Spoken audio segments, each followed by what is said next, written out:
There's an engine sitting on a stand in front of me with a rod bearing that let go at 91,000 miles. And the man who owned it did almost everything right. He changed his oil every 4,000 miles like clockwork. He kept his receipts. He never ran it low, never overheated it, never beat on it cold. The bottle he poured in said full synthetic on the front in big proud letters, and the bearing still spun because what was inside that bottle had no business being anywhere near a modern engine. Now, the title of this one says the worst synthetic oil brands everyone buys, and I will be straight with you right out of the gate because that is how we do things here. The big names on the shelf at your local parts store, the Mobil One, the Castrol, the Pennzoil, the Valvoline, the Quaker State, those get pulled off shelves and tested by independent labs on a regular basis, and they pass over and over. That is not where the danger lives. The danger lives in the bottles you have absolutely bought if you have ever grabbed a quart at a gas station at 10 at night with the low oil light on. Bottles that triggered class action settlements worth tens of millions of dollars. Bottles wearing quality seals they were never licensed to wear. One product we will talk about was so far from real motor oil that the lab said it would likely damage virtually any engine on the road. So stick around because by the end of this, you will be able to read an oil label in about 10 seconds and never get burned again. And stay especially for the part about the word synthetic itself, because that word got quietly redefined back in 1999, not by chemists, not by a court, but by an advertising panel, and it changed what is in almost every bottle you buy today. Before we get to the list, let me show you what is really going on, because none of it makes sense without one piece of background. Every legitimate bottle of motor oil in America carries a service category from the American Petroleum Institute. You will see it in a little round symbol they call the donut, usually on the back label. The categories run through the alphabet. The current one for gasoline engines is API SP. Here's the part almost nobody knows. The old categories never disappear.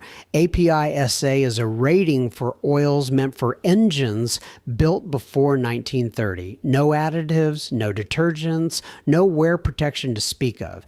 And bottles rated API SA are still sold today, sitting on shelves right next to the real stuff, wearing modern looking labels. An independent outfit called the Petroleum Quality Institute of America buys oil off retail shelves and tests it, and their sampling found that close to 20% of the engine oils on convenience store shelves they visited met only obsolete specifications or had other problems serious enough to damage an engine. One bottle in 5. Keep that number in your head because everything on this list flows from it. These are 7 offenders, some of them single brands, some of them whole families of bottles, and every one of them has ended up in an engine that deserved better.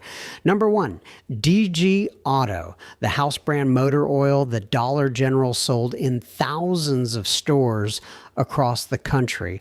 This is the biggest one on the list because of how it ended. Dollar General sold 3 oils under its own label, a 10W30 and a 10W40 rated API SF, which is a specification written for engines built before 1988, and a straight 30 weight rated API SA, the category for engines built before 1930. Model T territory. Now think about who shops at a dollar store for motor oil.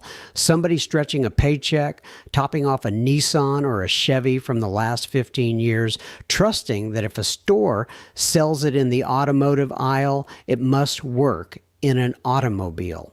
The lawsuit said Dollar General put these bottles on the same shelves in similar quantities right beside name brand oils that met current specs, and that the only warning was fine print on the back label most people never read. Class actions piled up in state after state, and in 2021, Dollar General agreed to a settlement worth up to $28.5 million covering purchases from September of 2010 through the end of 2017. Customers could claim about $1.68 per bottle without a receipt, and people who could show engine damage could claim up to $2,250 for repairs. The company denied wrongdoing, agreed to stop selling the obsolete oils, and agreed to tighten up oversight of its automotive products. And I want you to understand what an oil like that actually does inside a modern engine, because it is not nothing. It is worse than nothing dressed as something. A current oil is maybe 80% base oil, and the rest is an additive package. And that package is doing almost all of the protecting.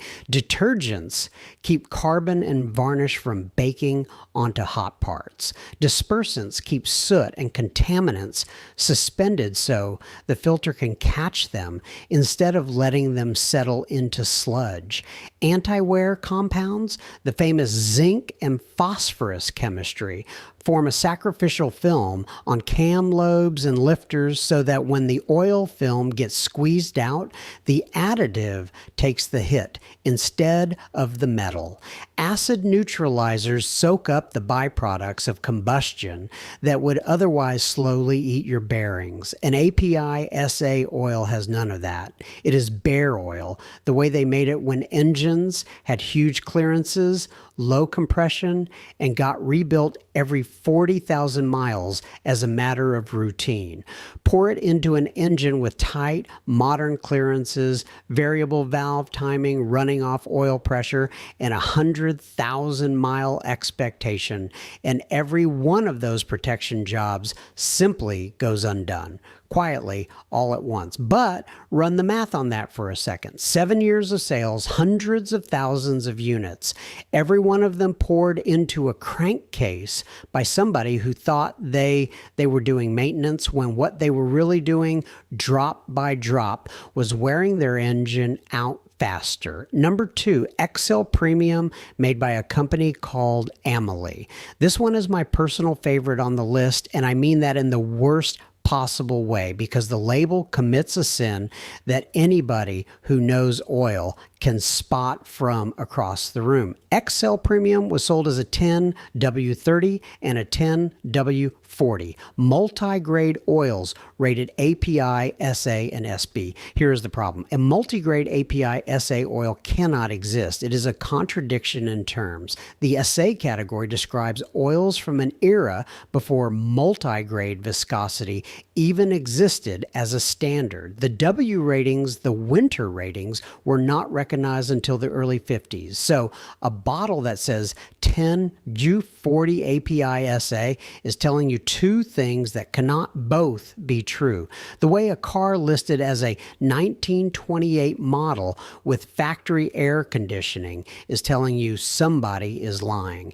The independent lab flagged this brand repeatedly, reported it to consumer protection officials in Florida more than once starting in 2015, and the bottles kept right on sitting on shelves. It finally took a class action lawsuit filed in 2018, arguing that the packaging conveyed the impression the oil was meant for modern passenger cars, when by its own rating, it should not be in anything built after the Hoover administration. The complaint put it plainly. The label did not just mislead, it contained flat-out falsehoods, and yet the bottle looked sharp. Modern graphics, confident name, the whole costume. That is the trick with every product on this list. The costume is always newer than the oil, and you might be asking the sensible question right about now. How is any of this legal? Here is the uncomfortable answer.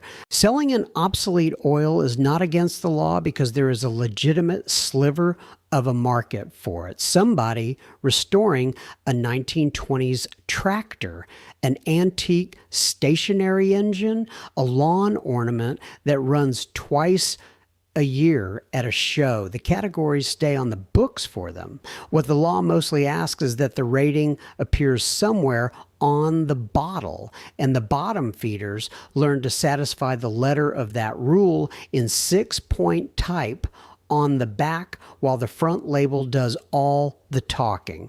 The enforcement, where it exists at all, is state by state, understaffed, and slow. The lab that caught Excel reported it to Florida officials in 2015, and the bottles were still being purchased off shelves years later. So the system technically worked. It just worked on a time scale measured in engines.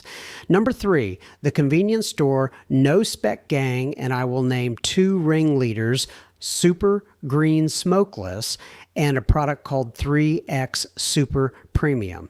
These are the bottles you meet at gas stations and corner stores, and they are the reason the lab invented its harshest warning labels. 3X Super Premium earned a straight-up do not buy warning when it turned up on shelves in Florida. Super Green Smokeless earned a consumer alert, and the write-up on it reads like an autopsy. Viscosity way too high. An absence of the additives vital to protecting an engine from deposits and wear. Phosphorus through the roof. The lab concluded that using it in virtually any automobile engine would likely cause harm. Read that again. Not might, underperform.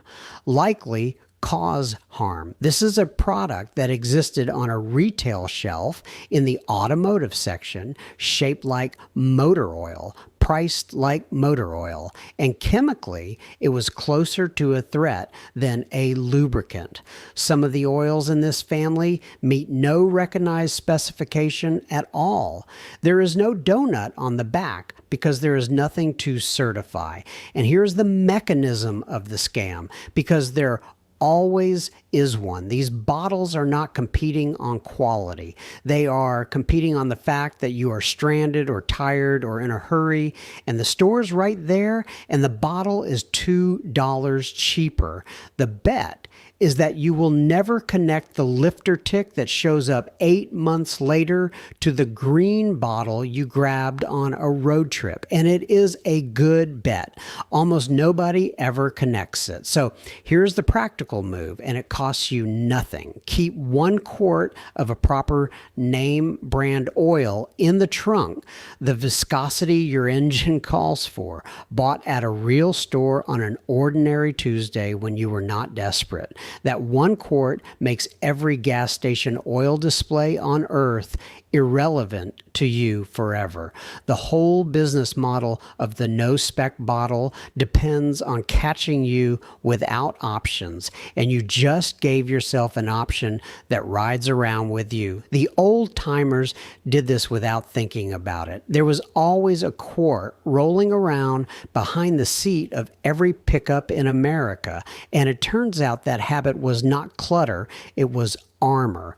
Number 4, Premier Full Synthetic from an outfit called Technical Chemical Company. This one is sneakier because the oil in the bottle was not the crime. The label was. When the lab pulled this one apart, the fluid itself tested fine against the viscosity grade on the bottle. But the label wore both of the American Petroleum Institute quality marks, the starburst on the front and the donut on the back. And when the lab checked with the Institute, it turned out the company did not hold a license to display either one. Those marks are not decoration. They are a certification program with real teeth. A licensed oil gets monitored, gets pulled off shelves and audited, and the company answers for what is in the bottle. An unlicensed oil wearing the marks is a stranger wearing a police uniform. Maybe he means well. You have no way to know, and that is the entire point of the uniform. And there is a practical sting in the tail here, because running an oil that is not properly licensed can give a manufacturer an opening to push back on a warranty claim. Imagine losing a powertrain warranty fight over a bottle of oil that saved you $3. That is the trade you are making panicking every time you buy a brand you have never heard of because the front label looks official. The front label is the cheapest part of the product. Any print shop can make you a starburst. What they cannot print is the license behind it, and that is the only part that was ever protecting you. Number 5, True Star and Super XSX. I am putting these two together because they failed the same way, and it is the most basic way an oil can fail. The lab bought them off the shelf, ran them through the standard tests, and the results did not meet the specifications printed on their own labels. Stop and sit with how low that bar is. Nobody asked these oils to be excellent. Nobody compared them to the premium stuff. The only question was, is the thing written on the bottle true? And the answer came back, no. And it is worth knowing what those shelf tests actually are because they are not exotic. The lab measures viscosity, hot and cold, against the standard tables every oil maker works from, checks the flash point, which tells you about the quality and volatility of the base stock, and runs elemental analysis to see whether the additive metals that should be present, the calcium, the zinc, the phosphorus, are actually in there at sensible levels. These are the entry-level questions of the trade. A blender that cannot pass them either does not know what is in its own product or does not care, and I honestly could not tell you which of those is worse. When an oil misses its labeled viscosity grade, that is not paperwork, that is physics in your engine. Viscosity is the whole job. It is the thickness of the cushion that keeps a spinning crankshaft from ever actually touching its bearings. Your engine was designed around oil of a specific thickness at a specific temperature with clearances measured in thousandths of an inch. Pour in something thinner than the label claims and that cushion gets thinner with it. Metal creeps closer to metal on every cold start and every hot idle in traffic. You will not hear anything for a long time. That is what makes bad oil different from almost every other bad part. A bad brake pad squeals, a bad alternator leaves you in a parking lot. Bad oil is quiet for years, and then one day it is a knock, and by the time you hear the knock, the damage is already done and paid for. The old mechanics used to say oil problems are the only ones that send the bill before the warning. Number 6, the counterfeit name brand, and this is the one that catches the careful people, the ones who read this far and thought, well, I only buy the big names, so I am safe. You're safe if you know where you are buying. Counterfeit motor oil is a real industry. Police in Moscow broke up an operation that was bottling cheap mineral oil into containers made up to look like Shell, Total, Mobil, Castrol, and even factory-branded oils from Ford, General Motors, Toyota, Volkswagen, and BMW. Manufacturers have run raids with law enforcement in Asia after fake product turned up in repair shops. And in the online marketplace era, this problem ships to your door because when you buy from a third-party seller on a big marketplace, you are not buying from the brand. You are buying from a stranger using the brand's picture. Owners have reported bottles arriving with crooked labels, labels peeling off, seals that did not look right, oil the wrong color, and in one case, an engine that started making noise a couple hundred kilometers after a fill with what was sold as top shelf synthetic. Here is the economics of it, and this is why it will never fully go away. A premium synthetic sells for 4 or 5 times the price of the cheapest base oil on earth. The bottle, the label, and the cap cost pennies. That gap is the profit margin, and it is enormous. The fix is boring, and it works. Buy your oil from a major retailer or online only when it is sold and shipped by the actual store, not a marketplace stranger. And when a bottle does land in your hands, give it the 30-second inspection the counterfeiters are betting you will skip. Real factory labels go on by machine, dead straight, no bubbles, no peeling corners, crisp printing with no fuzzy edges or off colors. Real jugs have intact tamper evidence seals or breakaway caps that cannot be reassembled once opened. Real bottles carry batch and date codes stamped or printed near the neck or the base, and the big brands can decode them for you if you ask. Misspelled words, crooked labels, a seal that looks reglued, oil that pours out the wrong color or smells burnt out of a fresh bottle. Any one of those is your cue to stop, because the one thing a counterfeiter can never quite fake at scale is the boring, machine perfect consistency of a real factory line. Boring has never once counterfeited anything. Number 7, the synthetic blend. And this one is not a single brand, it is a label, and the label is doing something clever that I want you to see clearly.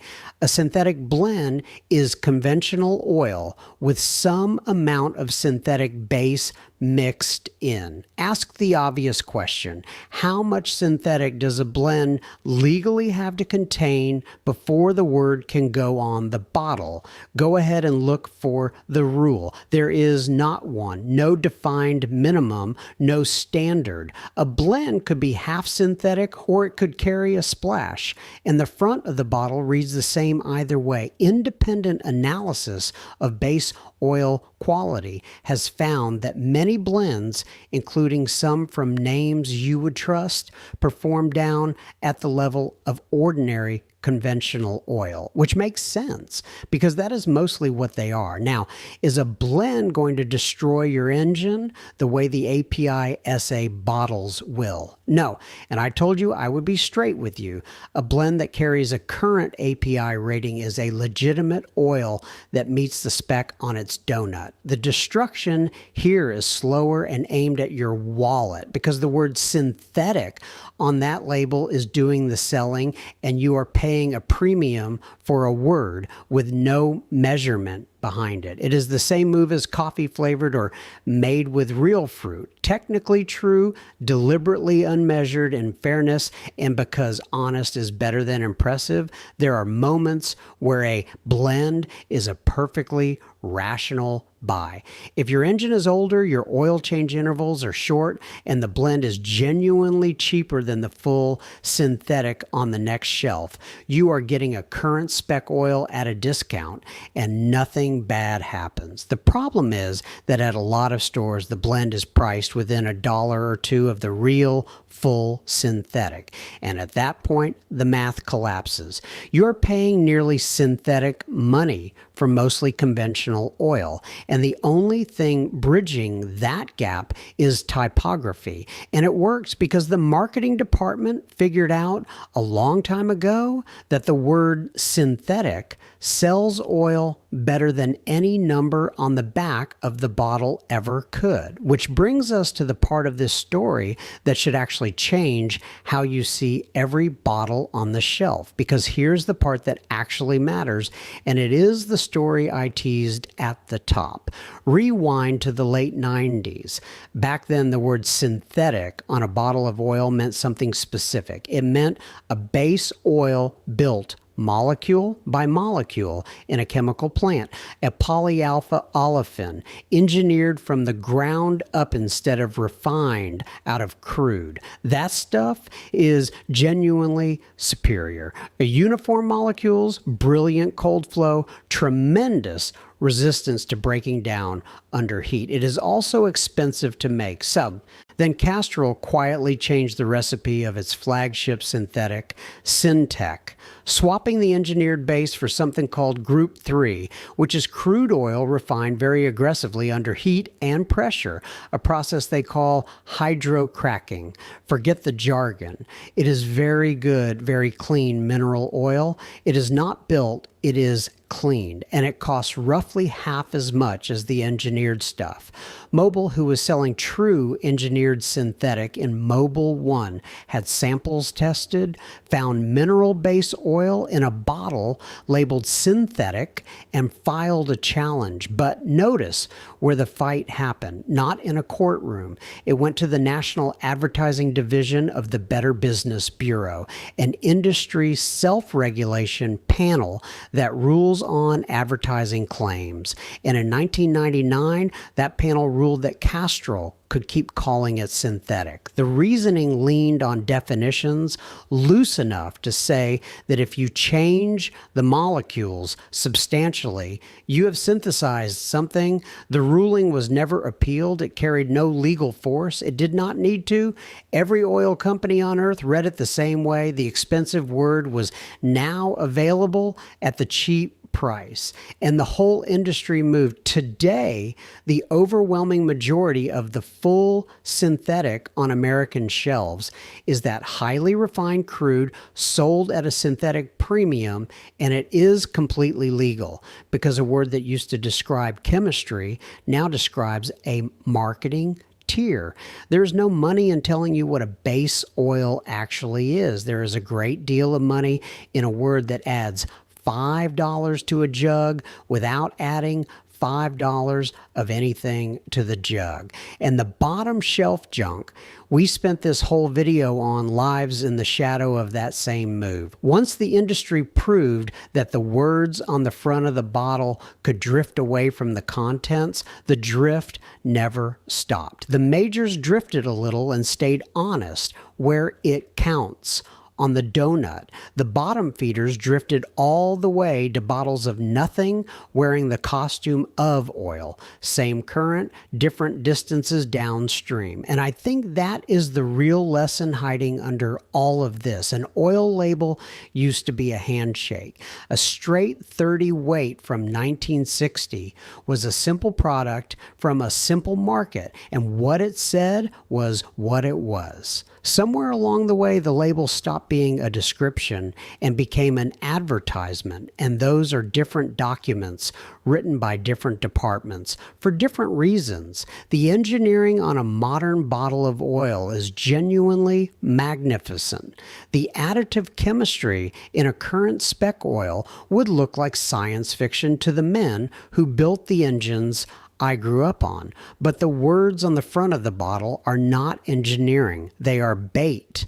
And the quiet cost of that shift is that the burden moved on to you. Nobody is coming to pull the obsolete bottles off the shelf ahead of you. The lawsuits arrive years after the engines die. The only person standing between your crankshaft and a $2 bottle of nothing is you holding the bottle, turning it over, reading the back. That is not cynicism. That is just the shape of the market we actually live in. And once you see it, you cannot unsee it. And you're honestly better off for it. So here's what I want you to do, and it takes 10 seconds per bottle. First, flip it over and find the donut. If there is no API donut at all, put it back. No exceptions. I do not care what the front says. Second, read the service category inside that donut. For a modern gasoline engine, you want to see SP or SN at the oldest. If you see SA, SB, or SF, you are holding a museum piece dressed as motor oil. Walk away. Third, check your owner's manual once tonight for the viscosity your engine calls for, and buy that, not what the shelf tag suggests. Fourth, buy from real retail, a parts store, a big box store, a dealer, or online only when it is sold and shipped by the store itself. Never a marketplace stranger with a price that looks too good, because that price is the tell. And fifth, if the word blend is doing the heavy lifting on the label, understand exactly what you are paying extra for, which is a word. Do the arithmetic on all of this. The difference between garbage oil and a fully licensed name brand synthetic is maybe $4 or $5 a jug. An engine is $5,800, $12,000 installed. You will never in your life buy cheaper insurance than the good jug. And here is the picture I want you to carry out of this. Next road trip, low oil light, some gas station at night. You walk in, pick up the shiny green bottle, flip it over, see a bare label with no donut, and put it right back down and grab the boring name brand quart next to it. 30 years from now, that engine dies of something else entirely, and it will never once occur to you that the moment you saved it was that one. That is how this works. The saves are invisible. That is the whole point.